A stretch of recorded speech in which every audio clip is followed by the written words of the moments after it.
There are millions down on their knees among the many. Can you still hear me? Hear me asking, where do I belong? Is there a vision that I can call my own? Show me. I'm looking for a reason, roaming through the night to find my place in this world, my place in this world. Not a lot to lean on, I need your light to help me find my place in this world, my place in this world,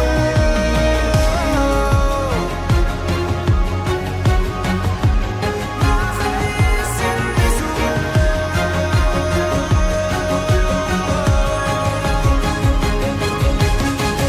Looking for a reason, roaming through the night to find my place in this world, my place in this world.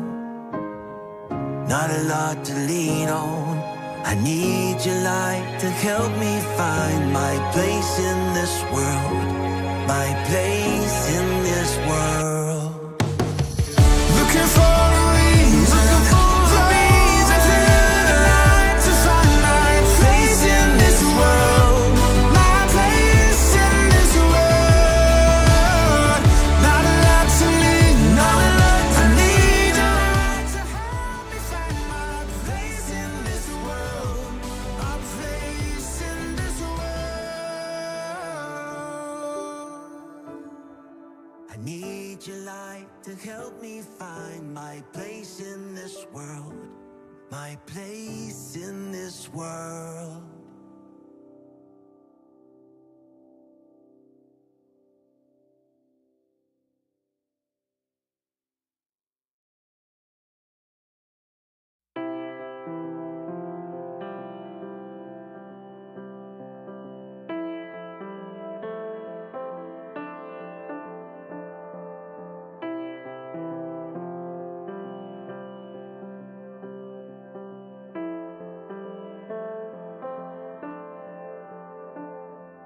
Come out of sadness from wherever you've been. Come broken hearted, let rescue begin. Come find your mercy, oh sinner, come kneel. Earth has no sorrow that heaven can't heal. Earth has no sorrow that heaven can't heal.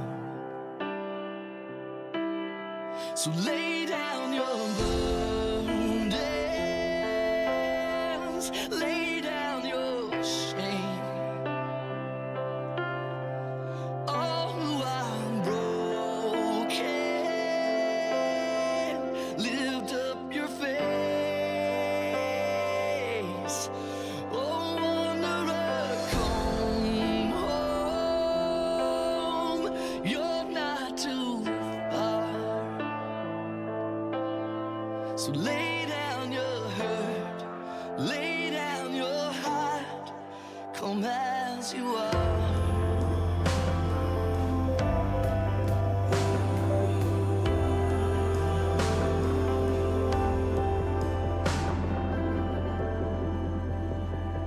There's hope for the hopeless and all those who've strayed. Come sit at the table, come taste the grace. There's rest for the weary, rest that endures. Earth has no sorrow, and heaven can't.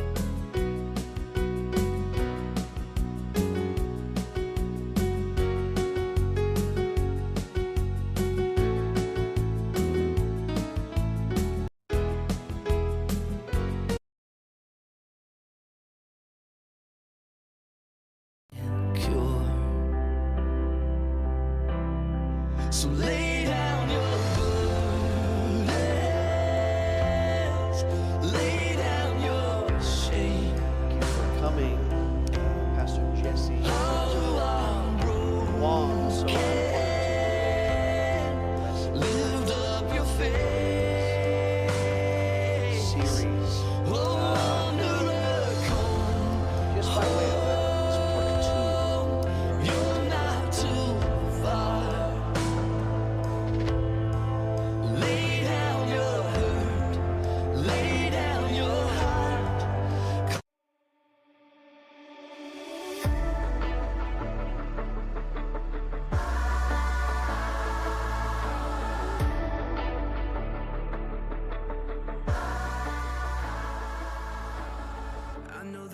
is telling you that you're not enough.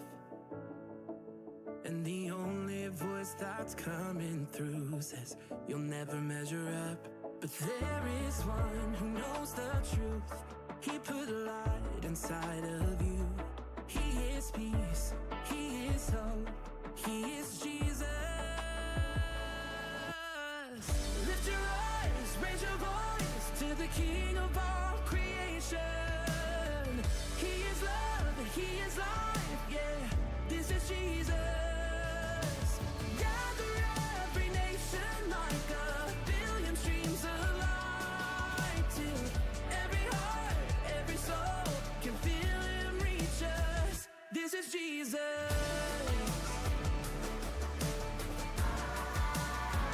This is Jesus.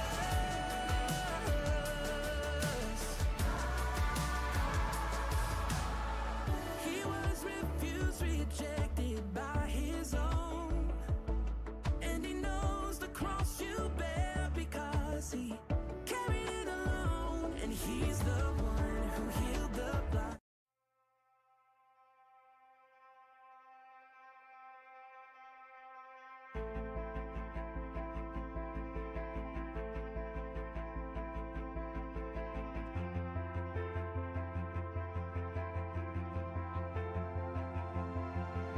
Through the eyes of men, it seems there's so much we have lost. As we look down the road where all the prodigals have walked, one by one the enemy is whispered lies and let them off as slaves. But we know that you are God, yours is the victory. We know there is more to come that we may not yet see. So with the faith you've given us, we'll step into the valley unafraid. Yeah.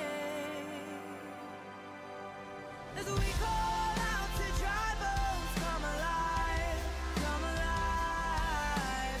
We call out to dead hearts, come alive, come alive. Up out of the ashes, let us see an army rise. We call out to dry bones, come alive.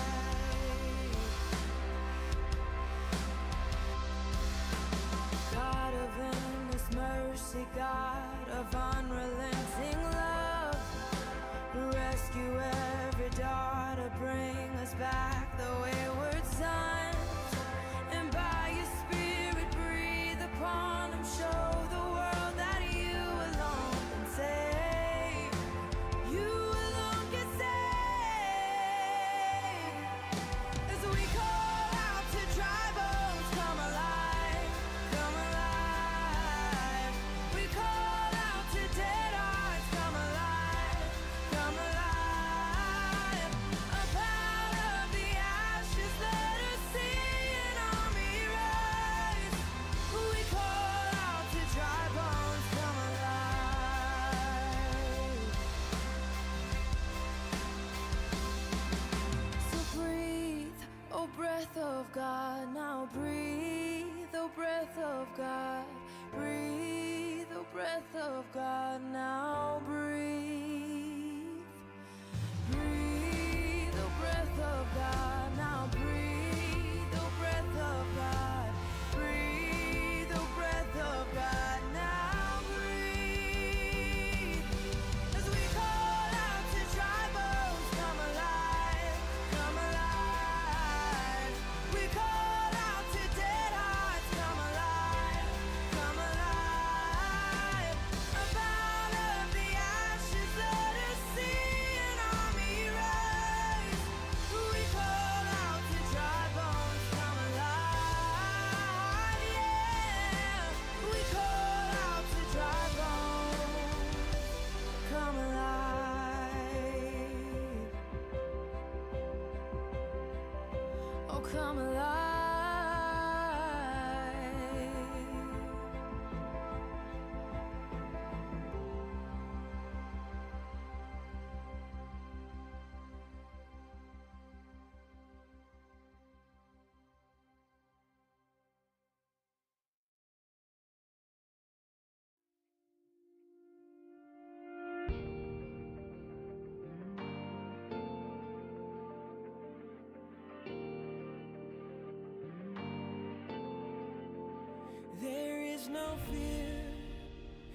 'cause I believe there is no doubt, 'cause I have seen your faithfulness, my fortress, over and over.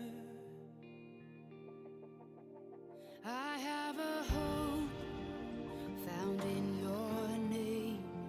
I have a strength found in your grace, your faithfulness, my fortress, over and over. Make way through the waters, walk me through the fire, do what you are famous for, what you are famous for. Shut the mouths of lions, bring dry bones to life there. Do what you are famous for, what you are famous for. I believe in you. God, I believe in you. Release your love inside of me. Unleash your power for all to see. Spirit, come and fall on us over and over. Oh, make way through the waters, walk me through the fire. Do what you are famous for, what you are famous for. Shut the mouths of lions, bring dry bones to life there. Do what you are famous for, what you are famous for. God of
Part two.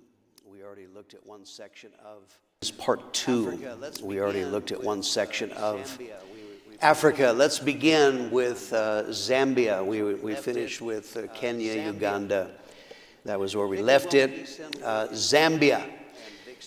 Vic and Wilma Eason were in Kenya, and Vic started feeling stirred that God wanted them to move on from Kenya. They actually, several times, were going to go to Nigeria, but each time they would get ready to go, civil unrest would break out.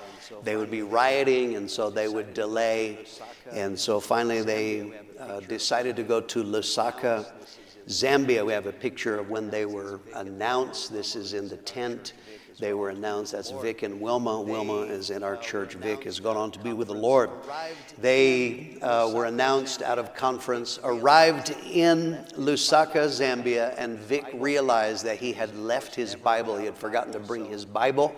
He was, of course, never without a Bible, so they got a taxi to go find a Bible. And so one of the things I want you to understand, one of the miracles, and there are probably hundreds of stories like this, that in many places, when we send missionaries, they have to get a visa. You have to have a legal reason to be there. So this was true for Vic and Wilma. They were going there, but they did not have a visa. So Vic forgot his Bible. They get in a taxi to go look for one, and they saw a sign that said Biblica, books. And so pulled in there, and a man came out and he explained he was looking for a Bible. And the man said, I will get you one. You come back tomorrow. And when they came back, he gave them a Bible. But the man that helped him, helped get him a Bible, was a man named John Chisha. And was already a Christian. I believe he was already pastoring, but was very, very helpful. Was able to help the Easons get a visa and help numbers of other workers in time to come in Zambia. The Easons spent 3 years in Zambia, and then they turned it over to Steve and Jeannie Bowman, who took over from them. Here is the conference that they were announced. The Easons were going to leave, and the plan was to go to Ivory Coast. The Bowmans were going to take the work in Zambia, and that is when Tom and Janice Payne, when they went to Kenya, they all went. They were announced on the same night. So Steve and Jeannie took over. We have a number of photos from that era in Zambia, and here they operated in a tent. And operating in a tent, then they began building a compound. There's a wall, that's where the guards lived, and various things, but it was located, originally it was a tent. And so the Bowmans spent a number of years there. We had numbers of missionaries from the United States. John and Molly Robinson, Larry and Debbie Elliott, Larry and Mona Mitchell, Barry and Dora Bales, Chuck and Arlene Hansen, Kevin and Joan Hanston were just some of those from the United States. Australia also sent a number of missionaries. We have some photos of, these are early workers. Now we have African workers. Kevin Foley was there preaching. There are some of the Australian workers, some American missionaries, different ones that were laboring to build a work in Zambia. The Bowmans wound up turning the work over to Jeff and Maureen Day, and Jeff and Maureen Day wound up spending 12 and a half years there from that era. This photo is actually Jeff Day, Steve Bowman, and one of the African brothers there.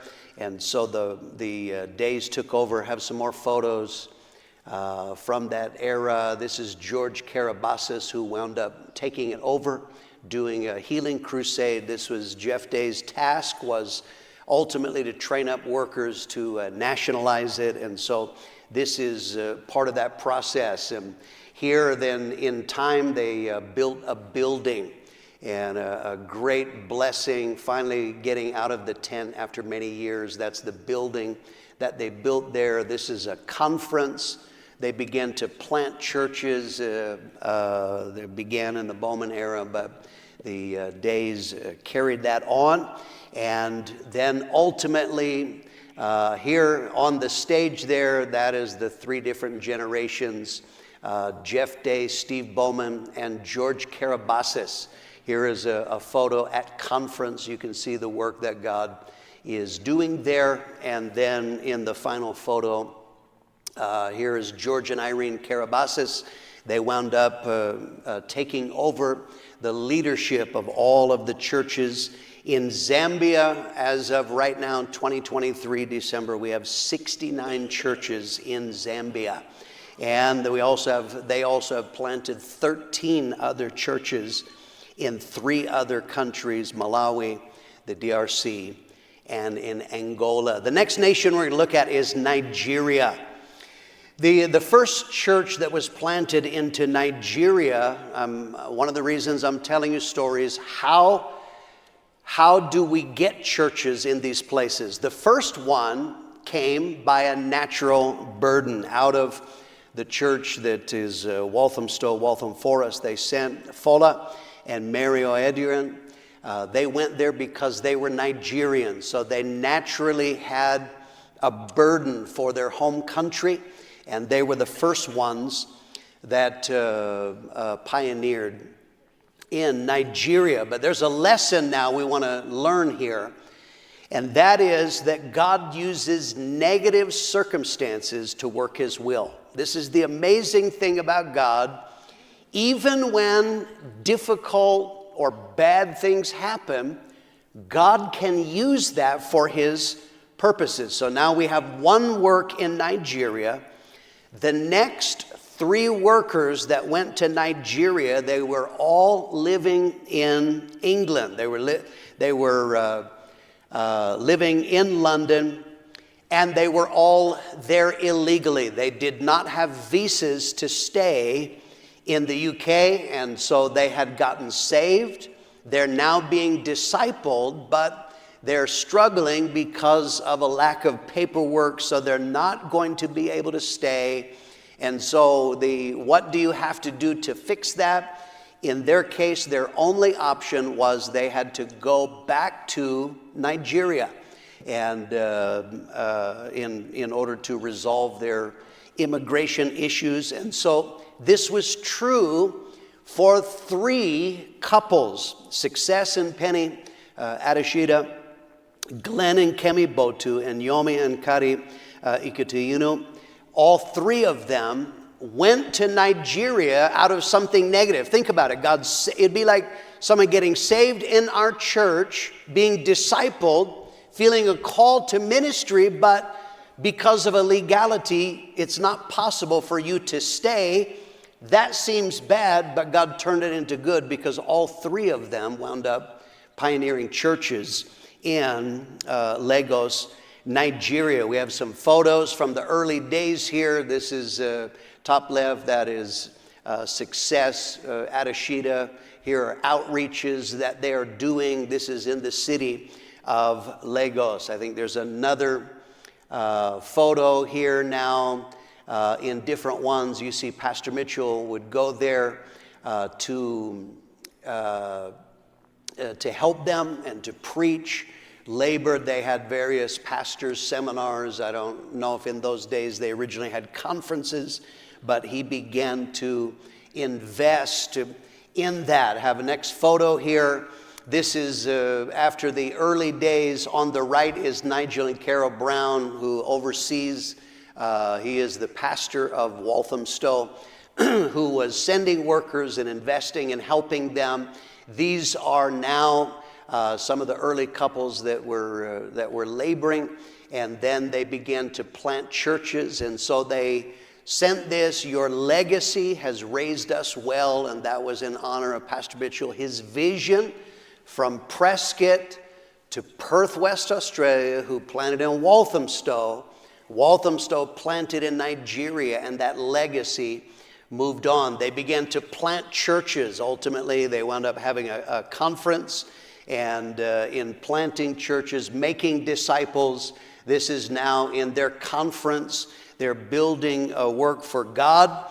And then the next photo we have, again, this is conference. These are workers that were announced, I believe, out of the last conference. And then the next photo, still, these are workers being prayed for, that Glenn is being prayed for. He's the national leader. That is Success going back. Glenn and Kemi Botu are now the leaders in Nigeria, something that came out of a negative circumstance. God has used, they're doing a great work there. There are now 23 churches in Nigeria.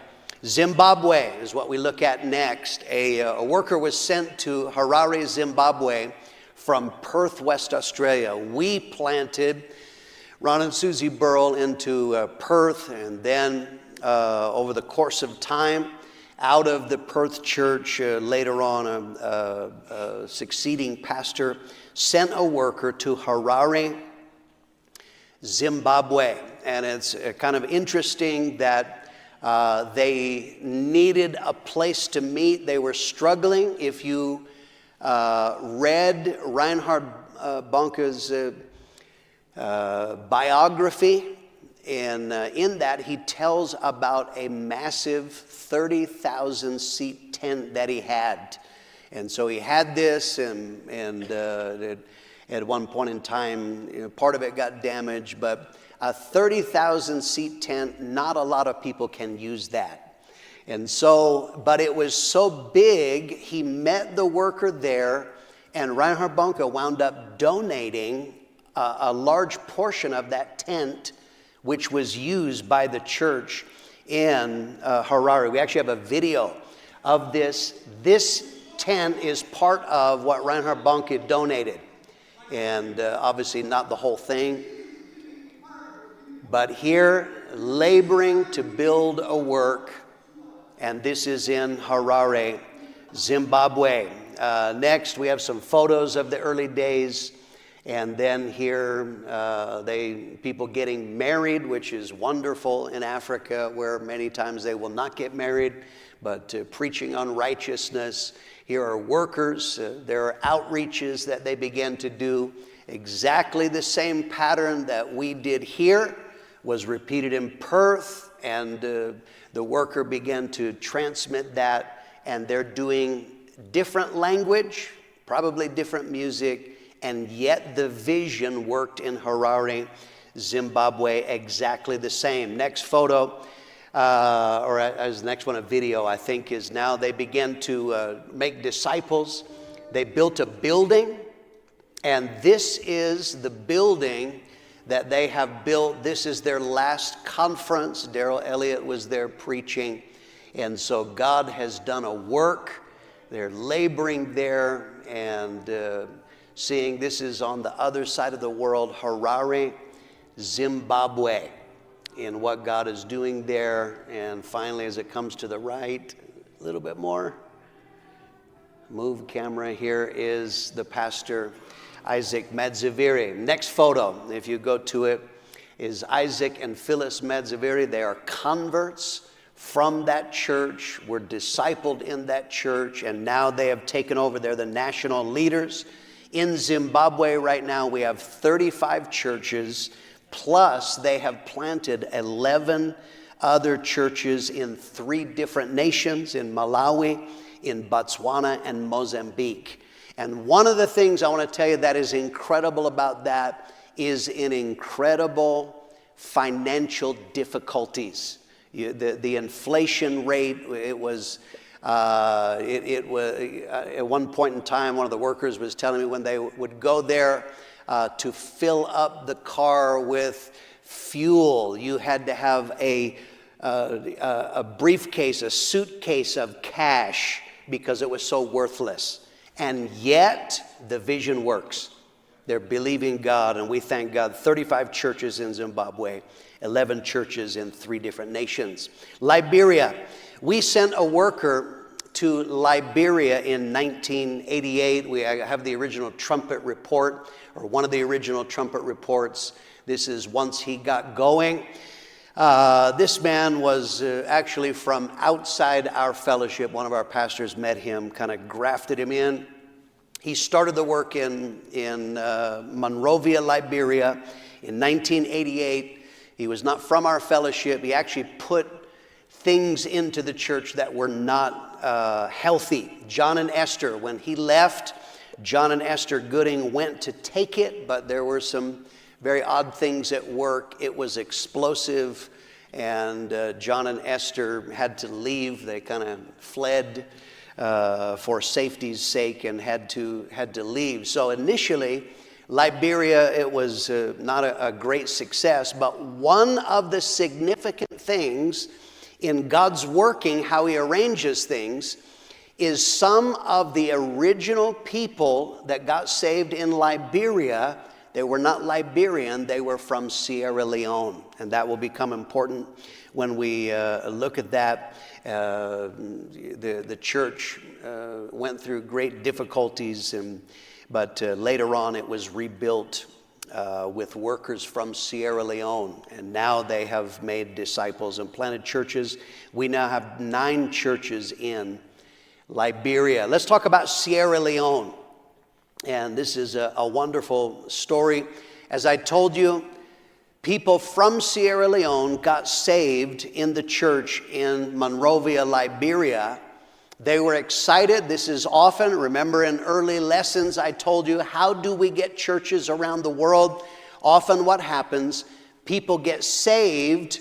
Where they get saved is not where they're from. And a natural part when God works in their heart, they say, we want this in my home country or in my hometown. And so they began to say, we want a church in Sierra Leone. Would you send a worker to Sierra Leone. And so this was they let Pastor Mitchell know this, and so he asked Pastor Harold Warner in Tucson, do you have someone that would be willing to go to Sierra Leone? Harold Warner asked Alvin Smith if he would go preach a crusade in Liberia, and he said, when you go to Liberia, why don't you also take a side trip to Sierra Leone and check it out while you were there? Alvin told me, he said, when he landed in Sierra Leone, as he stepped from the plane onto the ground, God spoke to him and said, you are home. And so in 1989, Alvin and Renee Smith were announced out of Tucson to go to Freetown, Sierra Leone. At that time, so you have to imagine, he is been announced. At that time, he was pastoring the church in Athens, Georgia, and he worked at a school. He said he went into the cafeteria to eat lunch, and he heard some faculty speaking, and one of them had a very distinct accent, and so he went up to him and he said, where are you from? And the man said, I'm from Sierra Leone. And so Alvin said, here's God's interworking. Alvin told him, I am on my way to Sierra Leone to start to plant a new church. And so this man that he met at school invited Alvin and Renee over to his house for dinner and met them, wound up asking his brother in Freetown, this couple are coming to start a church, would you pick them up from the airport and you help them? The man picked them up at the airport, dropped them off where they were going to stay, and he said, I'll be back tomorrow to pick you up because I've gathered some people so you can preach to them. So this is what he did. He said that the teacher in Athens had a sister in Freetown, and in her house, they gathered people. He preached inside the house, opened the window, used the windowsill as a pulpit, and people sat in the yard. It's only the second day. He just arrived yesterday. The next day, he preached to them. And in that service was two men. One of them you'll see at conference, and you have seen him, Edward Safa was there, another man that became a pastor, Peter Dorr. Both of them were there, and the man that Alvin met in Athens, Georgia was Peter Dorr's uncle, and then it's at the aunt's house that he got there. We have some photos from the early days from that supernatural beginning. That is, I believe that's Edward Safa doing the baptizing there, the one on the right, and here they're meeting, I think, in a school, if I remember right, but God began to save. God began to do a good work. They built a building. Next photo. This is part of the original building that they built in order to be able to meet in many African nations. There are just not facilities that you can go rent. And so they built a building because God was doing a good work. So our vision is not simply getting people saved, but it is discipleship. And Alvin Smith did a great job, is that as people got saved, he began to train workers in discipleship and ultimately planted a church. That's Alvin Smith, and there is the very first church that was planted out of Freetown, Sierra Leone. That is Edward and Rita Safa, who later on wound up, they're the national leaders now. But that is a milestone because it was the very first church ever planted in Sierra Leone. Many churches wound up being planted in succeeding years, and ultimately they wound up starting a conference, as is our vision. This is now a later conference meeting in the building there, and you can see that God has done a wonderful work. They're currently, because of the need, the work has grown so rapidly. They are currently in a massive building project. I got some photos of the building that they are building. And I can't remember the African style. I can't remember if they said it'll seat 3,000 or something. It's a very, very large building. But they're meeting in the bottom, building on the top. And so God is doing a fantastic thing. They just celebrated their 34th anniversary. That was just weeks ago. And you see Roman Gutierrez there. He is preaching at the 34th anniversary and the wonderful work that God has done. Next photo is Edward and Rita Safa. They'll be here in a few weeks. I believe he's preaching in conference, but they are now the national leaders. He was the one from the first day. He heard Alvin preach, got saved, became a disciple, first workers planted out. As you know, what's very interesting about Edward and Rita is that you know that they had civil war in Sierra Leone. The rebels came, and the rebels were wicked. They would grab people. They have people in the church that their hands or their arms were cut off by the rebels if you didn't support them. But many people were executed. They came one day to the Safa's house, and they took Edward Safa away to execute him. His wife, Rita, came running out after the rebels, weeping, begging them to not kill her husband. She had saved and stashed away the equivalent of $6. And she offered the rebels $6 to not kill her husband, and they released Edward so he could go on and work for God. Gentlemen, always be nice to your wife. Yeah? Good thing she didn't say, take him. But that is a wonderful picture of redemption. Thank God. Sierra Leone is a gem in our fellowship. There are currently 120 churches in Sierra Leone, but they have also planted outside of Sierra Leone. There are 43 churches they've planted in 15 different nations: Liberia, Guinea, Senegal, Tanzania, Benin, Togo, Burkina Faso, Gabon, Congo, Brazzaville, Gambia, Guinea-Bissau, France, Brussels, Burundi, and Cameroon. We need to thank God for the work that He's done there. Thank God. Oh, thank God for His goodness. Amen. Namibia. Let's talk about Namibia. And Steve and Shirley Anderson originally pioneered the work in Windhoek, Namibia. This is in southwest Africa, borders on South Africa. They were from Tucson.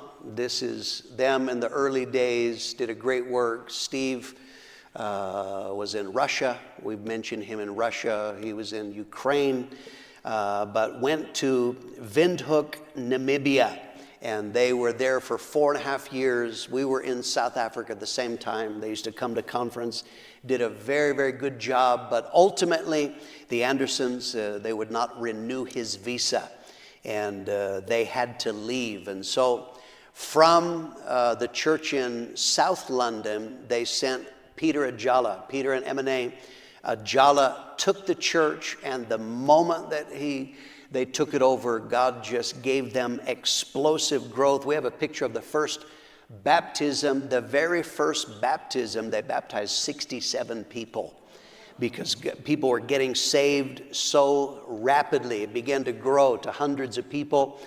Next photo here, these are some of the early days. There's an outreach in the middle. They're meeting in a school. And some of these in the bottom left, that is Peter and Emine Ajala. And God was doing wonderful things. Is there another photo? Let me see the next one. Go to the next photo. No, then go backwards there. Okay, so they could only stay there for 4 months. They didn't have a visa. God was saving people so much, but Namibia, used to be called Southwest Africa, is a German colony. And so the Lutheran Church, which is, its roots are in Germany, was very strong there. Now you had people who were raised in the Lutheran Church. They're not Christian, they just are cultural attenders, but now they got saved.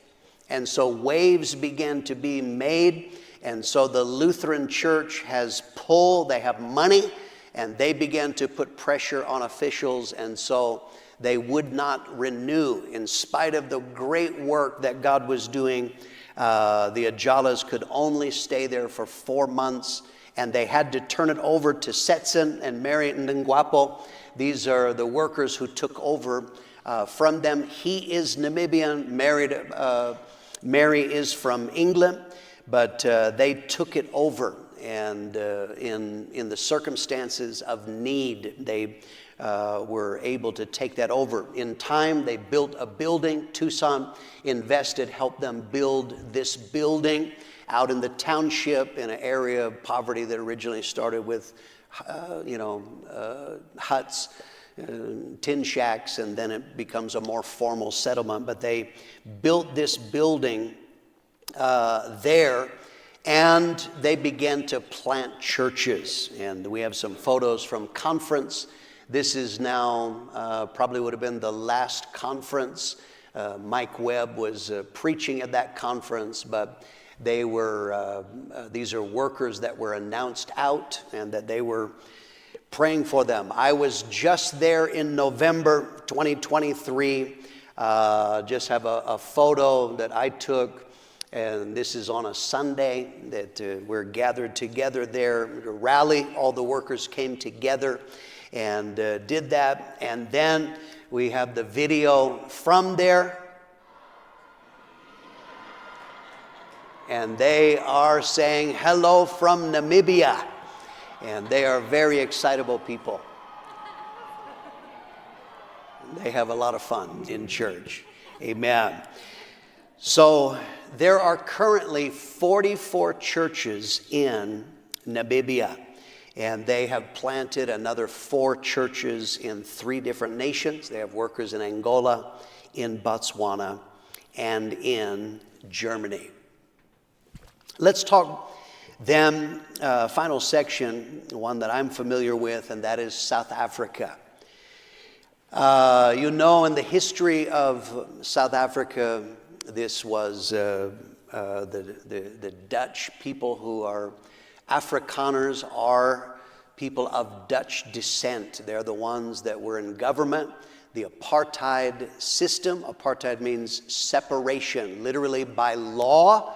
The man who was the president at that time was a Dutch Reformed pastor, twisted scripture. He made that this was God's will to separate people, and it was a hard separation by law. In one day, they took everybody in 4 main categories. Whites, you could live wherever you want, but they took blacks, which to them, African is full black. They were forced to live, and it was illegal for them to live anywhere but in an African area. Colored is the third racial classification. Colored means mixed race. They're African and anything. And then Indian. Those are the 4 main ones. Very separated, very racist. It's an amazing history. During the apartheid era, the church in Zwolle, Holland, sent Steve and Janneke Delaporte to pioneer a church in Johannesburg. God bless them. Very difficult. They're trying.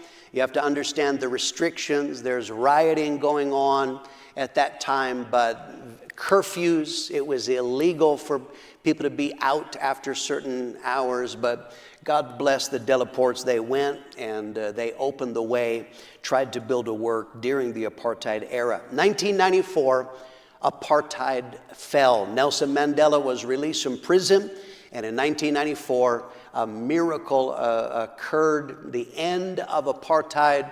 The ANC, the African National Congress, took over. Nelson Mandela became the president. And so what happened now, by law, all of the separation rules, the apartheid rules, went away. Now there was freedom. So we began to send workers. The first worker we sent to South Africa was in Cape Town, and very responsive. And so because of the very good response in Cape Town, this encouraged more church planting. Here's a lesson that we have to learn about our fellowship and from the Bible, responding to open doors. That when God opens a door, sometimes we plant workers by natural means. I have a burden, we plant workers by, I'm from there. But sometimes what happens is there is such a good response, we recognize that. How many of you agree we need to do whatever God is doing? Let's not make him do what we want to do. So when the response was so good, we began to send workers. We began to send more workers, multiple workers in the same conference. We have here a photo. There are the Myolas and the Oversons that were sent. They were sent the same night. Up above, there's Mike and Terry Sawyer, Joe and Heather Rice. They were sent the same night. There in the bottom right, there's Lisa and I and the Van Diermans. We were sent the same night. And so Pastor Mitchell, he is a strategist. Where the fishing is good, let's go there. And so he began to send lots of workers. Not only were we sending from America, the United Kingdom sent 2 workers, Holland sent 3, Australia sent 6 workers there. I want to tell you now, as I said, I'm familiar with South Africa. Let me tell you about our involvement, Lisa and I. We were teenagers in Perth, West Australia. That's where I met Lisa. We were being discipled in Perth, West Australia. At conference, we were watching a conference video of which the footage overseas was almost exclusively the Philippines. It was all about the Philippines, and watching a conference video about the Philippines, God spoke to Lisa and I both and said, I want you to go to Africa. Lisa told me later, God actually told her more clear than me, South Africa. But you got to admit, we're teenagers. We're not pastors. We knelt at our chair and we said yes to God. We're willing to go to Africa. How is that going to happen? How's a little white boy from Prescott? I have no idea how that's going to happen, but we said yes. And so that would have been in the 1980s.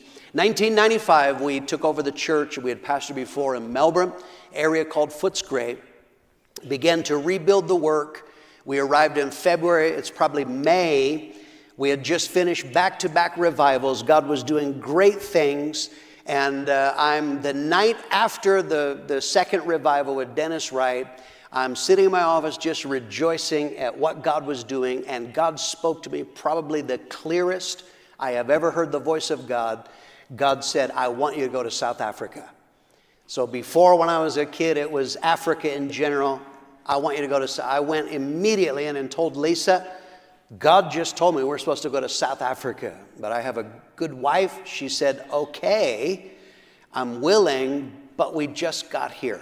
And I don't think that would be good for the church. So she said, I think that it's not now, for later. And I said, okay, I agreed with that.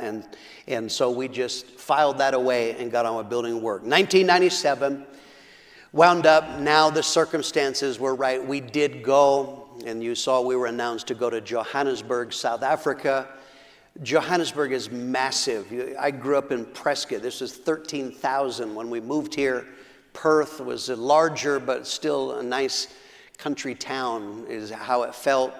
Johannesburg, South Africa was bewildering. Where do you start in a city of, they don't even know how many people there. They claim 5 million. That would be very conservative, hard to count all the people in the shacks. But I went looking for Australia. That was my reference point. Where I had pastored the most was Australia. Found an area that looked kind of similar and began to open in an area called Mondior. And immediately now I am up against the religious nature of South Africa. Australia, very godless. Very few people went to church. Now South Africa, drug dealers went to church. Everybody goes to church. And so we got people saved. They said the same prayer that I said, but they didn't get it. They had no conviction of sin. It produced no life change. They had no hunger for God. It messed with my head. And I told Lisa, I am not willing to mess with people like this for the rest of my life. If they're not getting converted, that's the basis. We can't do anything for God unless we have conversions. There's a lesson here. God will give supernatural direction to build his work. If you're in obedience to God, he'll guide you. Mike Sawyer knew that I was frustrated. He said, I met a man in an area called El Dorado Park. He was very friendly. Would you like to meet him? This is now a colored or mixed race area. I said, yes. We went to the Parks and Rec where he worked, introduced myself, talked to him just for a few minutes, telling him specifically, why am I here? We're here to get people saved, not like South African Christians, real Christians. And he looked at me after just a couple of minutes. He looked at me and he said, you need to be here in El Dorado Park. He said, if you will come here, I will help you. And he did. He took me around to high schools and introduced me.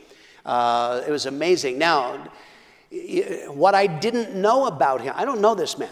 He has introduced me. This is Pastor Mitchell. We would like to do Christian events and concerts and tell people about Jesus.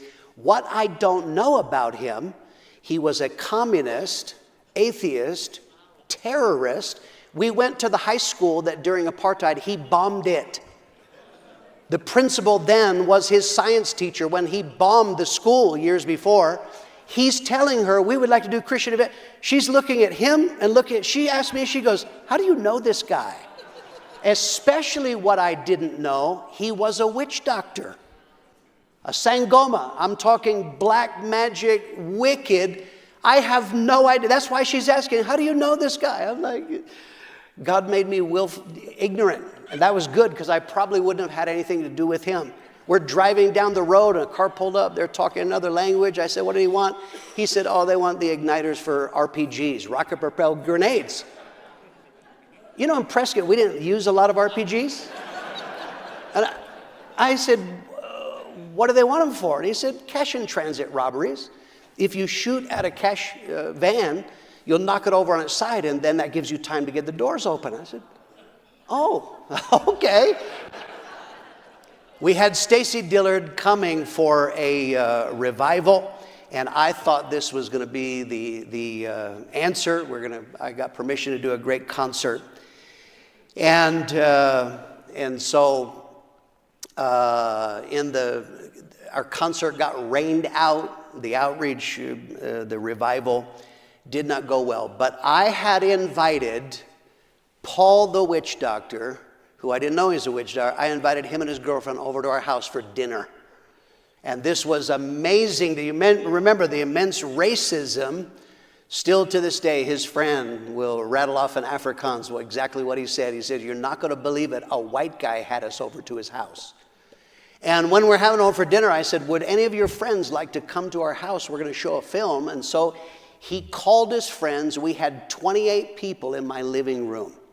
These are all colored. I'm going to tell you, my white neighbors freaked out, but that's too bad because numbers of these people got saved. His good friends, the wife especially, Sean and Cheryl Stellenberg, got saved in my living room, and Cheryl got the good. She was our only real convert that we had.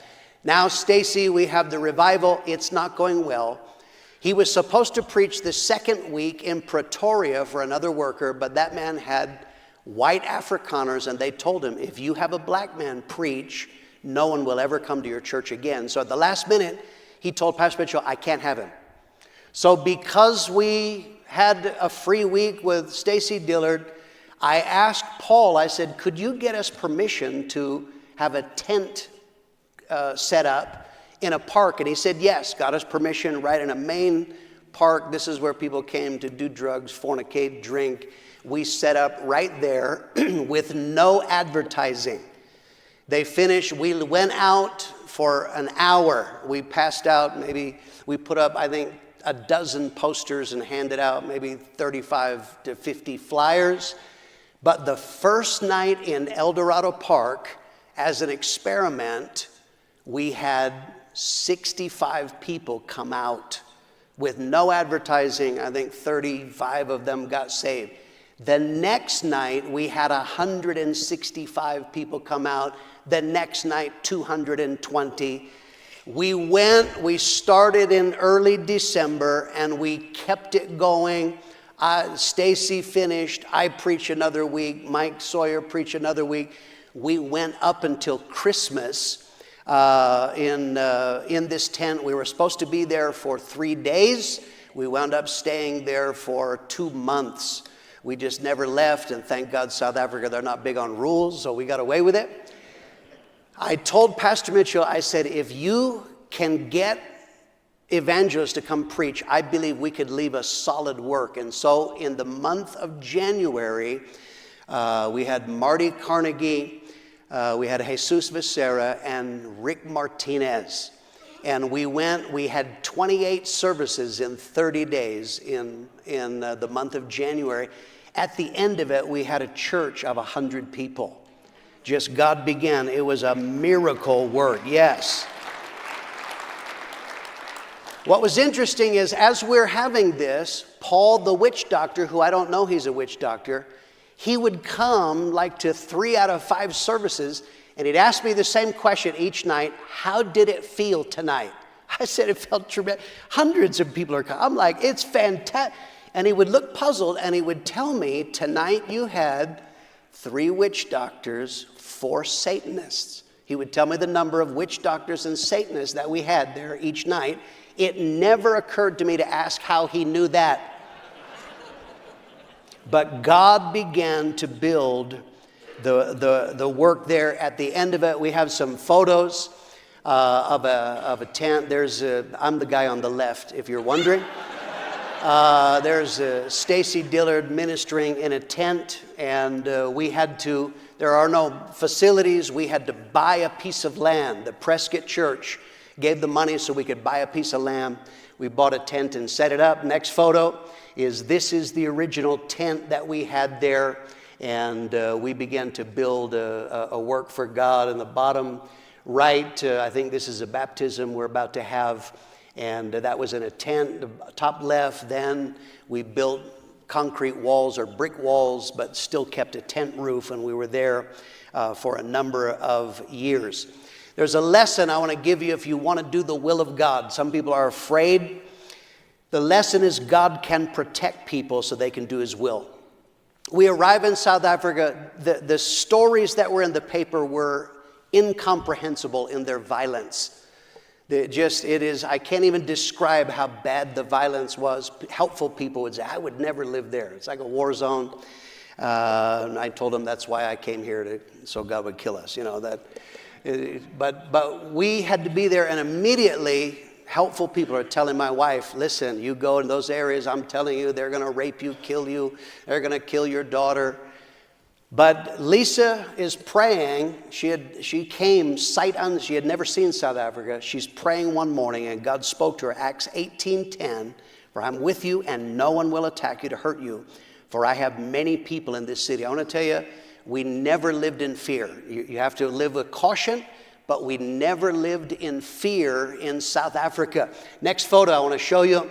This is a car that I have here, that little Honda Civic.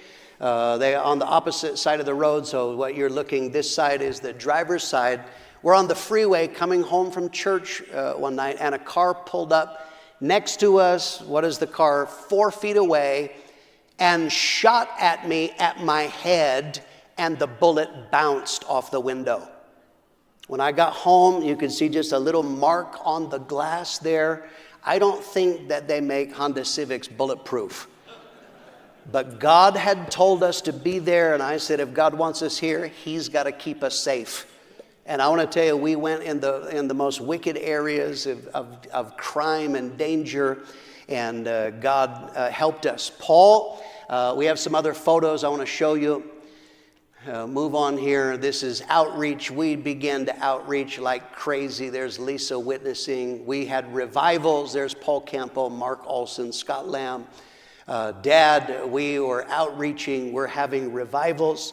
God's doing wonderful things. We established prayer meetings. There is in the prayer room, Cheryl, that is the witch doctor's friend that got saved in our living room. Now is a pastor's wife. Sean and Cheryl, they pastor there in South Africa. We are building a work for God. Held the first rally. This is the very first rally gathering workers together. We rented a hall in a school, and Dad preached that, the very first one. When Dad saw the response and what God was doing so quickly, he said, we need to have a conference. Make sure we have a conference by next year. The next year we rented a hall, and this is the one hall we could rent in the whole area, and we had the very first conference in South Africa, and workers came from other places in Africa. There you see the crowds. Next photo. Here are some of the pastors. There's numbers of the missionaries and workers that were there from various places that we were laboring, and that is at the very first conference. A milestone. Next photo is we planted the very first worker out, and that was laying hands on them there. We began the church planting process exactly like we had learned in Prescott and in Perth, and God began doing it. It was so wonderful. We filled up that hall to capacity. There are no facilities, and Dad said, you need to build a building, have it ready by next year. This is in Africa. We had to build a Western-style building that would seat, I think, 1,200 people with a balcony, and it had to be done in 1 year. I almost lost my mind. I was definitely not a Christian for long periods of time in that process, but we got it done, and we got the building built. That is the building that you see there to the left is the balcony, totally Western standard building, and God helped us there. Next photo is in the building. Joe Rice, one of the early workers, Joe's convert who became a pastor in the city of George, is pastoring there. And there's Lisa and I and two of the first workers that we planted out from El Dorado Park. We stayed there for 7.5 years, and then we handed it off to the Polacos, Robert and Jackie Polaco. This is the changeover service in which we handed over to them. They were there for a time, and then they turned the work over to Ron and Kathy Bannett. Ron and Kathy labored in South Africa for 20 years and did a wonderful job there. Next photo, the 20th anniversary. There we are with Ron and Kathy, and we celebrated in 2017 the 20th anniversary, and God began to do great work. We have some photos from a conference that you can see. Next photo. This is the building that we built there, has a balcony. They expanded the mezzanine floor below, and there you see the conference runs 1,400, 1,500. Show the video, and here it has sound. The tone is good, but there we go.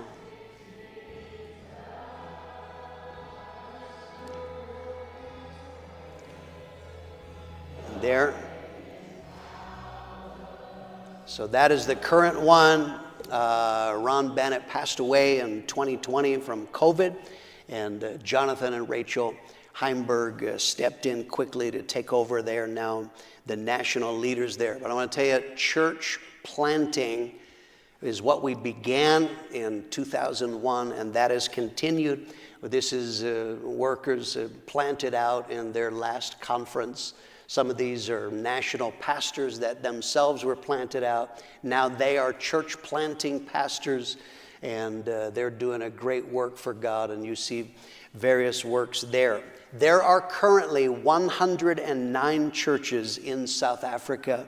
There are also 24 churches that have been planted in 9 other nations: Botswana, DRC, Ethiopia, Ghana, Eswatini, Lesotho, Madagascar, Malawi, and Mozambique. And I want to tell you, South Africa is a miracle. From the hard racial separation, the absolute miracle that God has done is what you saw in that conference is all 4 races worshiping and building a work for God together. We need to thank God for that. Thank God for his goodness.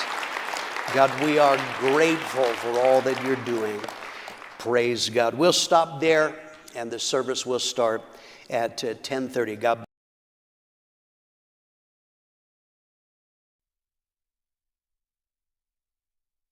Seemingly, God,